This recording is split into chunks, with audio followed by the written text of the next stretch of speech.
You know, I'm a big Dr. Phil guy. Dr. Phil, just such a, you know, I don't know if he's doing it on purpose, but the way he'll just chop you down and then throw to commercial. Brilliant comedic timing. Just, you know, hey, you are, hey, I'll fucking, hey, shut your fucking mouth, you little twat. We'll be right back. And just every time, hilarious. I don't know what the episode was about, where that context was headed, but hey, Nathan, look at me right now. Look at me. I don't like your attitude. I don't like your energy, okay? You're 16. I don't know how you got out of bed. Okay, you're dressed like a goddamn WNBA ref, okay? You're on my stage right now. I don't like the way that your eyes are looking at my... I want to fucking hit you, dog, but I'm not gonna, because you got secrets, okay, Nathan? And we got to get to rock top to figure out why you're at rock bottom, because your heart's being driven into the ground. It's a depressive submarine, and you need help, okay? Give me one reason, Nathan, why you're not a loser, and I'll give you 10 reasons why everyone in your family wishes you were dead. We'll be right back. We'll see if we get Nathan to step back from that ledge, my friend. Third Eye Blind style. His teasers are unbelievable, though. Phil does not want you to change that channel. He'll do anything in his power. On today's show, you gotta stick around. My next guest has a UTI, but a PhD. Please say hello to Stephanie. Come on back. She's gonna bleed on a beanbag. My next guest has Down syndrome, but an upbeat attitude. Please say hello to Anthony. He's gonna come up here and do a Sudoku backwards. Dr. Pimple Popper. Another good one that makes you feel good. Again, we have these down days, these down weeks. Life gets fucking tricky, man. People don't talk about it enough, that just how much certain shows can just give you that mood boost that you're looking for. Could really turn the entire year around. Dr. Pimple Popper is a show where you're like, man, I needed this. I was having a weird off week. I missed my best bud's birthday. I was late on a cable payment. Then you turn on Pimple Popper and you're like, fucking, at least I'm not that guy. You know what I'm saying? At least I'm not walking into her office like, hey, I got a foot on my shoulder. You got any cream for the shoulder foot, Dr. Pimple Popper? It's like, Jesus, Grover, how'd you escape Sesame Street? Got out of your contract? But you feel bad. You try to have some compassion. She does. That's what drew me into the show. Dr. Pimple Popper has an exuberant amount of empathy, and that's what really drew me in, right? She never wants to assume anything is more than what it is. Somebody will walk in, no joke, with like 2 4-pound nut sacks, spooning on the side of their chin. And she'll look right at him and go, so what brings you in here today?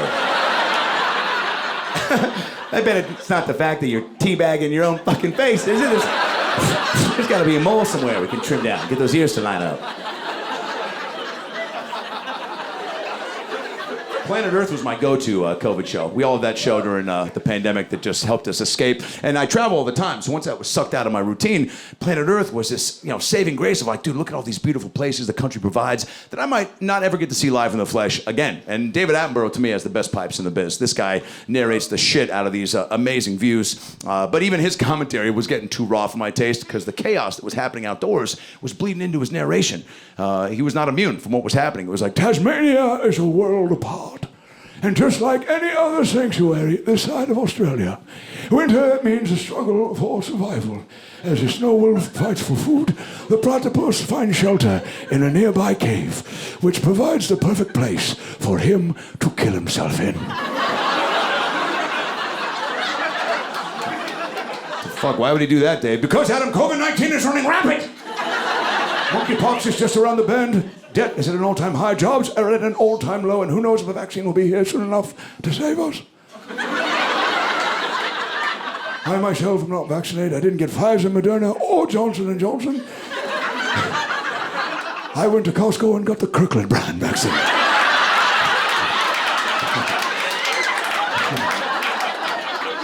I'm fine.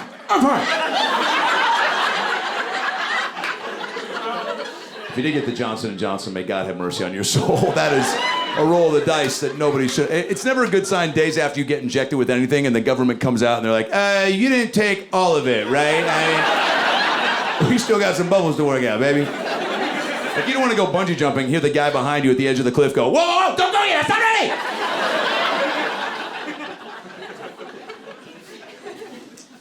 You know, some people are just like, I'm going to smoke through it, man. I'm going to smoke through COVID. Smoke all the weed.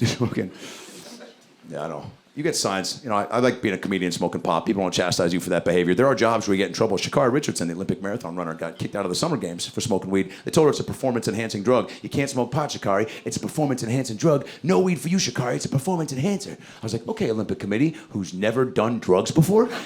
Do you not know how weed works? I've smoked a lot of pot in my day. I've never been so high that anyone in my life has ever been like, dude, Adam, slow down. Emotionally or physically.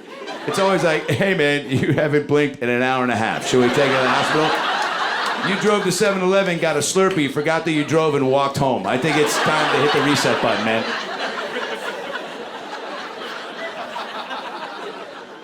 Price is Right. Probably my favorite game show of all time. To talk about daytime TV, yeah. We'd love to host it, given the chance. People always ask comedians, what game show would you host? Price is Right. PIR, any day of the week. R.I.P., by the way, to Bob Barker. What a legend, dude. What a just gangster. The GOAT.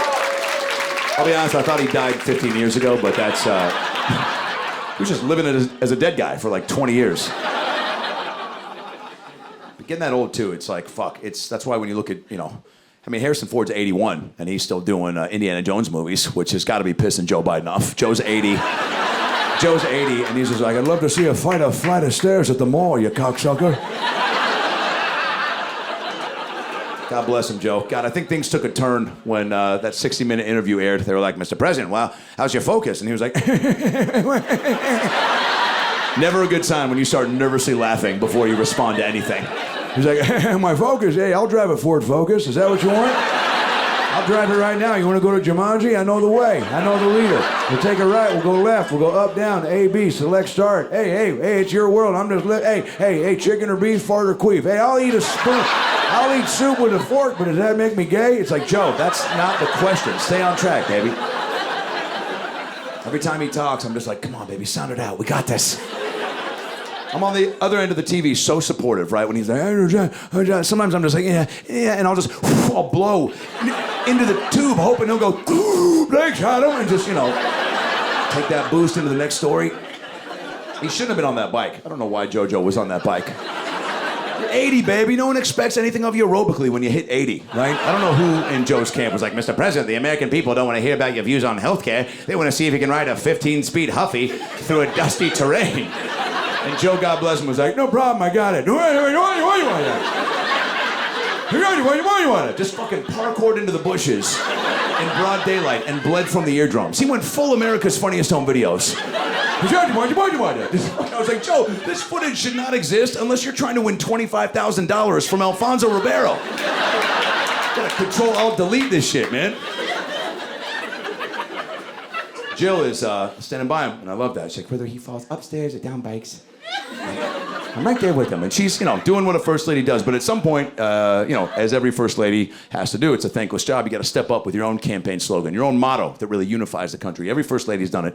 Michelle Obama famously went hard in the paint with, they go low, we go high. And everybody was like, let's fucking go. That's what I'm talking about, MB. Nice shoulders, by the way, right? And then Melania Trump fired right back with, be best.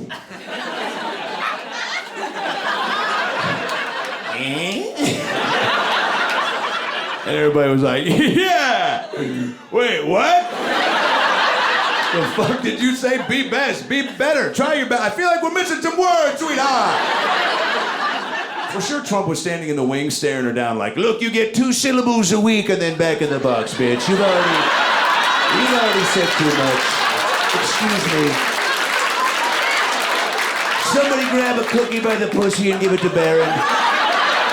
You know what to do. You see a pussy, you grab a pussy, excuse me. If you see a cookie, grab a pussy cookie. It's a chocolate chip pussy cookie. Excuse me, oatmeal raisin, gluten-free pussy cookie. Cookie pussy. If you grab a pussy cookie, grab a cookie pussy. Oh my God, so funny when he said that. Some things are so bonkers. Like when I heard him go, you can grab him by the pussy, I just uncontrollably I was like, oh my God! Like no part of his mouth was like, wait, don't. He was just like, do what you gotta do, mouth. I trust you. Hey man, abhorrent, derogatory, misogynistic, however you took that is how you took that. How I took it when Trump was like, you can grab him by the pussy, was, hey, has this guy ever hooked up with a woman before? For real, because his whole defense was, it's a locker room talk, baby, okay? Excuse me, you don't get it, okay? Because you're a tiny cock loser and you don't play sports, okay? But the real fellas, excuse me, we play sports. And we go to the locker room, the room with lockers, where we put our shoes, excuse me, and our gloves that we use to grab cookie pussies, excuse me. And you don't get it because you're a tiny cock loser, but we go to the room with lockers after sports and we talk about pussies and cookies. That's one version of how he sounds, for sure. That's how I hear it. I don't know how you hear it, but I heard that and I was like, yo, Don, I played all the sports, baby. I was in all the locker rooms. I never heard any guy go up to another guy and be like, yo, Cameron, you got a crush on Michelle? Here's what you do. You listen, don't even make eye contact. As soon as you see her, you grab that shit, dude. You grab a fistful, you grab it, you twist it, you bop it. You've seen the commercials, dog. You're quarterback now, Cameron.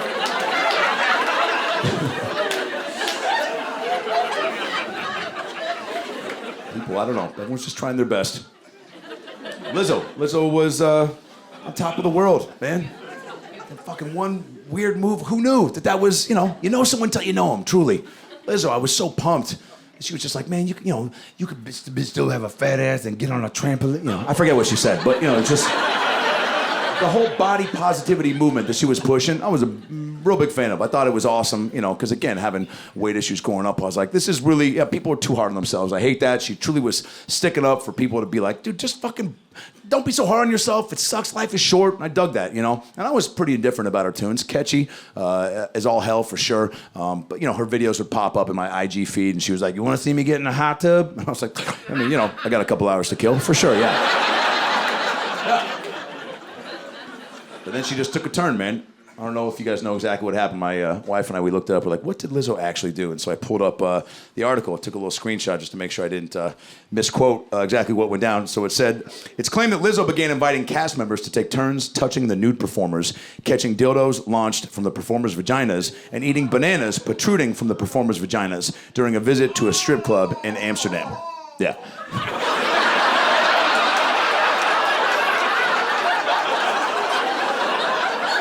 I don't know if I should keep reading.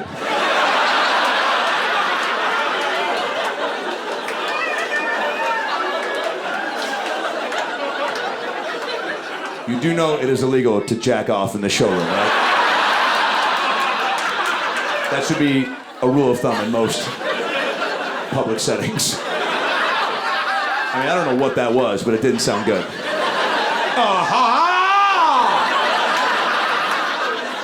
I mean... Yeah, I mean, every young... Isn't it so funny? Still, even at like 41, the guys don't have cool cum noises. My buddy's kid is addicted to porn, and he's like, dude, he's just addicted. I just can't get him off. I was like, how do you know he's addicted? He's like, because I hear him. I was like, that sucks. That noise, as you just showed us, sir, it's so... Dude, it is every guy in their head when they're coming for the first time, they're like, yeah, yeah! Ooh, yeah, I'm coming. Coming out of my dick. I'm coming out of my dick. It's like this firework festival and parades. No, every dude when they're coming sounds like you, bro. Just like going through a haunted mansion on a razor scooter.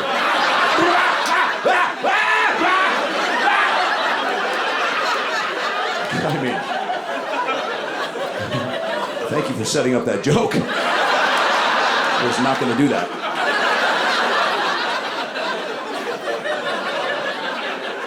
Porn is so extensive too. God, I'm just like, butts, boobs, what do you got?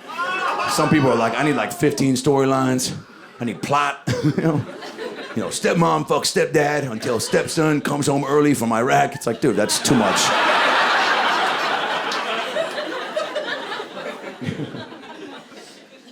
Yeah, man, Lizzo. Not cool. Somebody had to know though.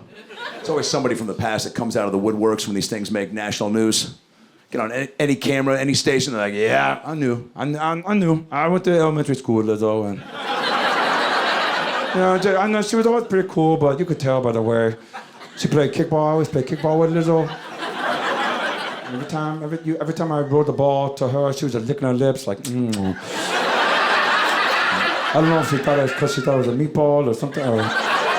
I just knew there was a look in her eyes like someday this bitch is gonna feed strangers pussy bananas. I could tell it. I could tell it right then and there. I could tell it. Strip club though, man. That's strippers.